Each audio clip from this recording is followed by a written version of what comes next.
Hi, I'm Kelly. Welcome back to my channel, Kelly Reads Books. I recently posted my July TBR video for all the books I'll be reading in July. However, I'd like to take a step back and look at the books that I read in June. I'm not a stats girly, so I can just tell you how many books I read.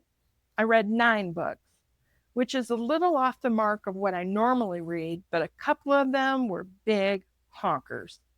The first book I started out with was The Odyssey by Homer.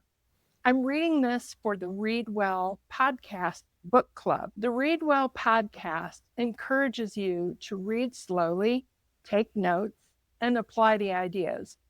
So that book I've been reading slowly, and I just finished it. I will include The Odyssey with my next reading wrap up at the beginning of August. I'm going to go through my books in the order in which I read them. The first book I read was The Strangers by Belle Burden. This is a nonfiction book, and I don't rate nonfiction books because it seems to me that I don't have any business rating someone's real life experiences. This book was a page turner. In this book, we learn about Belle, her husband, and her children, who are currently sequestered for the COVID virus in New England. Unbeknownst to Belle, there are things going on in her 20-year marriage. She had no clue. She's blindsided when her husband announces that he wants a divorce and moves out of the home. He moves back to New York and leaves her with her children in New England. This book was, in some cases, a difficult read because I can't imagine being blindsided the way Belle was blindsided. And it's interesting to see how she handles it, how she comes out of this horrible experience. And this book I really enjoyed, if you can enjoy a book about a story like this. But it was a page turner, and I would recommend it, even though I'm not giving it any stars. The next book I read in June was The Unselected Journals of Emma M. Lyon, Volume 3. There's not a whole lot that I can say about this volume without giving away some of the spoilers. But I will say this, for some reason, and it may just be me, it seemed to drag a little bit in the middle, and I really had to fight through to get to the end of the book. It's a great book, but I am wondering if I want to pick up Volume 4 anytime soon. I think I'll give Emma M. Lyon just a little bit of a break before I pick up the next novel. I'm told they get better with each one. I just didn't feel it in this book. So I hope Volume 4 will be an improvement. The next book that I read in June was In the Blink of an Eye by Joe Callahan. I picked it up because the plot of the book really appealed to me. This is a detective, and they call them DCS, Detective Constable, and I don't know what the S stands for, but the DCS Cat Frank. And she is paired with an aide, which is artificially intelligent detective entity, and his name is Aide Locke. He is on her wrist in like a wrist kind of watch. And when she pushes a button, his hologram appears. He's able to look through social media, gather information and data very quickly, what it might take detectives hours to look for, even days. So there's a real benefit to having Aide Locke. But DCS Frank is not too sure she wants to go into that arena. I think a lot of the police detectives are afraid that their jobs will be taken by AI. But this really tells a story where the artificial intelligence factor just helps them solve cases. And in this book, they're solving some cold cases. I thoroughly enjoyed this book. This is number 1 in the Cat and Locke detective series books by Joe Callahan. The next book is called Leave No Trace, and that's going to be next on my list because this one was a 5-star. Not only was it a 5-star, but it was a debut novel. And I can't imagine just how talented this author is to have created this novel in a debut novel. I'm looking forward to Leave No Trace. The next book I read in June was the second in a series, The Midnight Train. The first book was The Midnight Library, and I read that in May in the preparation for this book. This book was the book club book for the Pastel Bookshelf. So I read this next. This book did not grab me the way the first book grabbed me. I don't know if it was the fact that in the first book, the protagonist is suffering. And when she passes away, she gets a chance to look at the regrets that she had. This book was a little different. It had time travel, and it moved this Wilbur through his life so he could see how he could have changed things. But the problem is, I didn't like Wilbur, and it made it difficult to finish this book. This was just not a 5-star for me. This was a 3-star. It was good. I read it. I finished it. I have a problem with DNFing. I have never DNF'd a book. I know I need to change that because there are books that I have pulled my teeth to get through. But I don't think this is a book you have to DNF, but it's not a 5-star. Next, I read a book that checked off the list for June on the Range, which is a challenge, and Big Book Summer Challenge. With Big Book Summer, you're supposed to read at least one book of 400 pages or more. Well, I got that one checked off the list with Lonesome Dove by Larry McMurtry. This is a honker. It's a chunky book. However, it's one of the best books I've ever read. I cannot tell you how surprised I was about how much I love this book. The thing is, I've never read a Western before. And when I think of Westerns, I think of my 90-year-old grandparents watching Bonanza. I don't think of something that would interest me really, but I'd heard so many good things, so I picked it up. And from the very beginning, the character development is chef's kiss. The different characters that he introduces, there are so many of them.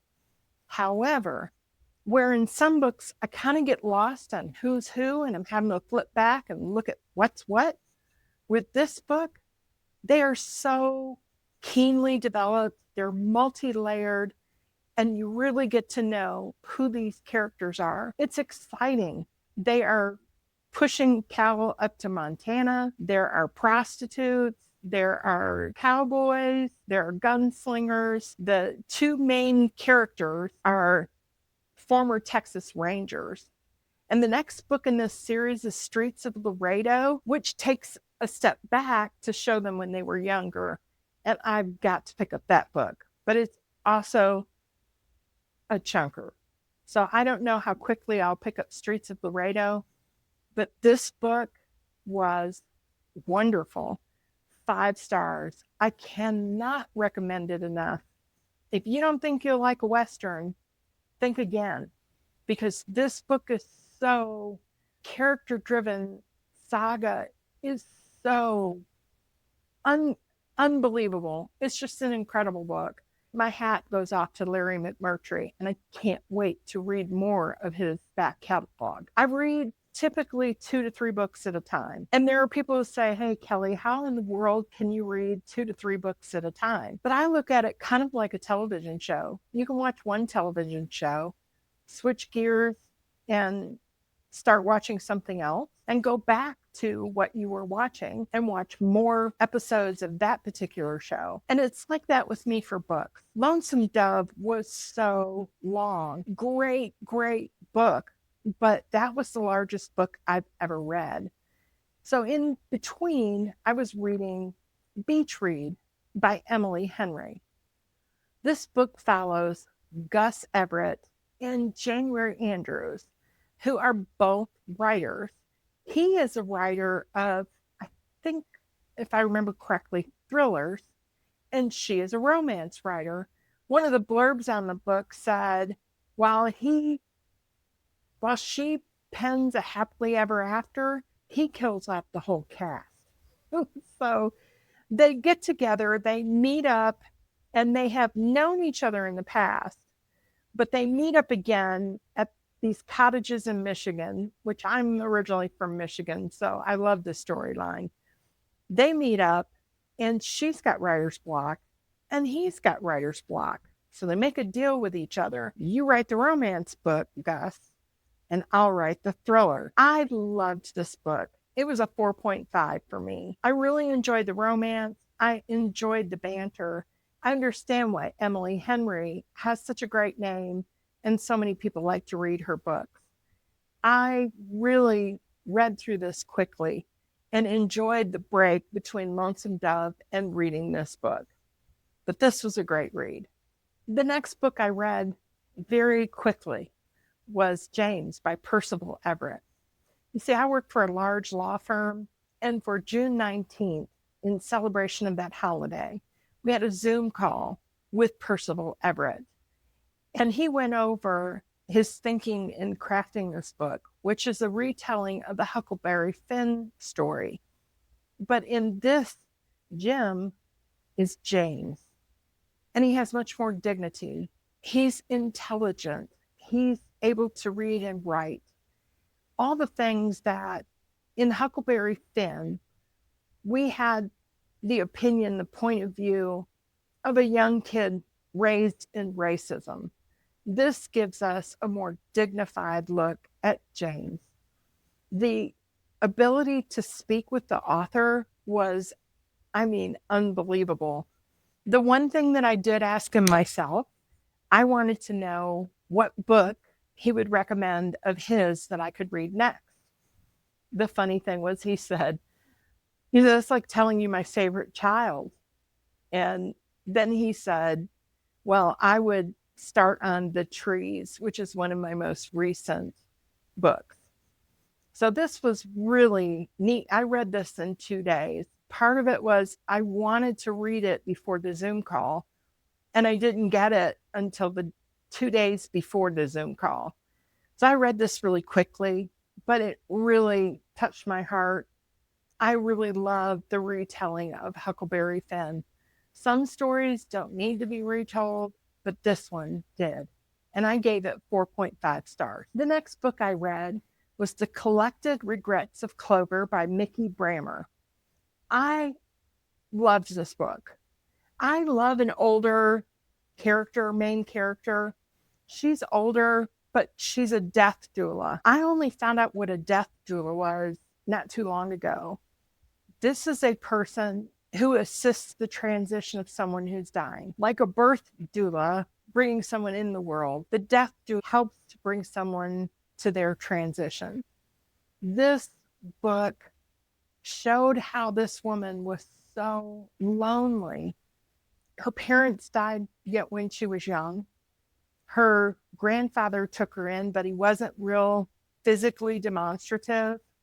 And at one point in the book, it just kind of broke my heart when she said that she didn't even know if she was ticklish. She hadn't been touched that much.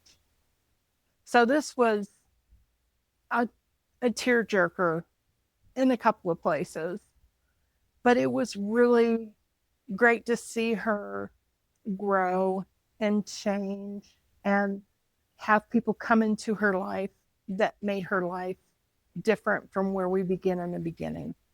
I also have Mickey Brammer's book, Good Joy, Bad Joy, and that's not on my July TBR, but I'm hoping it's on my August TBR. This book I gave 4 stars. The next book I read, I can't find it. I don't know where it is, but it's Nettle and Bone by T. Kingfisher. And this was part of the Books and Jams book club. I really wasn't sure what I'd think of this book. It's a fairy tale, fantasy kind of book. In the beginning, I thought maybe it's just me, but I'm not following this very well. I don't know if I'm going to like this book. But when we met for the book club, everyone kind of had the same opinion. At the beginning of the book kind of threw them off, but once they got past that and got into the meat of the book, they really enjoyed it. In this book, we're following Princess Mara as she goes on a quest to off her sister's husband, who she thinks may have her older sister. And then he married the younger sister. And Princess Mara was sent to a convent. So if something happened to her other sister, then she would be next in line to be the princess. And what does it say? Oh, I don't have the book. It says something like, this is not a story about the princess and the prince. This is about when she kills the prince. This was very different for me.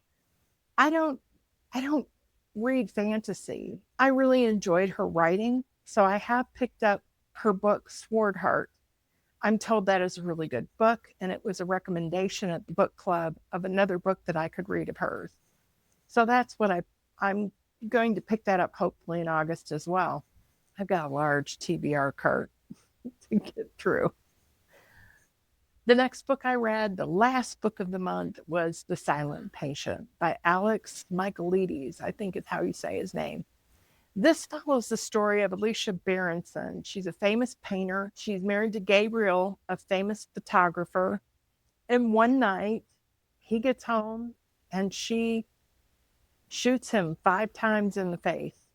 She goes throughout the trial and everything. She's found guilty, but she never says another word.